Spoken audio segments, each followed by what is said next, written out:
நம்ம ஸ்மித்து கூட பார்த்தீங்கன்னா ரன் ஸ்மித்னு அவரை நிக் நேம் சொல்லுவான் இங்கிலீஷ் பண்டிட்ஸ்லாம். ஏன்னா கோல்ட் ஸ்மித் மாதிரி ரன் ஸ்மித் இந்த மாதிரி ரன்னை குவிச்சினே இருக்கார். ரெண்டாவது பார்த்தீங்கன்னா கிரீஸில் நவுந்துனே இருப்பார். போலிங்க்கு ஏற்ற மாதிரி சர்க்கஸுக்கு ஏற்ற மாதிரி அடாப்டிவ் மைண்டுங்க. Solution on the spot, thinking on the feet.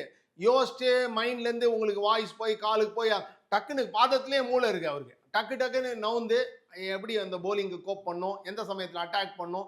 நேத்திக்கும் game almost யூத்துன்னு போயிட்டாருங்க. பெரிய இன்னிங்ஸ் ஒரு டைனி ஒரு பிளிப் இன் கான்சன்ட்ரேஷன். நான் சொன்ன மாதிரி 2 நிமிஷம் முன்னாடி ஷமி அடிச்சு ஸ்டார்ட் ஓவரில் அடிச்சு கிழிக்கணுன்ற எண்டவரில் அவுட் ஆகிட்டார். ஒரு சின்ன பிழை தவிர அவர் இருந்திருந்தாருன்னா அந்த நம்ம பேசின 30-40 ரன் கூட வந்துடும், அவருக்கு 100 கூட வந்திருக்கலாம், யாருக்கு தெரியும். பட் அட்டகாசமான கிரேட் கெரியர். எனக்கு ரொம்ப பர்சனல் ஃபேவரட் தான். பார்க்கறதுக்கு ரொம்ப அழகா Mark Waugh, Damien Martyn, Viswanath, Majid Khan, David Carr, இந்த மாதிரி யூசப் யுஹானா, அந்த மாதிரிலாம் கிரேஸ் ஃப்ளூயிடிட்டி இல்லைன்னா கூட ஒரு ப்ராப்ளமுக்கு ஒரு சொல்யூஷன் ப்ரொவைட் பண்ணுற ஒரு பிளேயர். தனி டெக்னிக். அவரை வந்து ஸ்மித்தை பார்த்து இப்படி காப்பி கண்ணுங்கன்னு எந்த கோச்சிங் அகாடமிலையும் சொல்லி கொடுக்கவே முடியாது. அவர் ஒரிஜினல்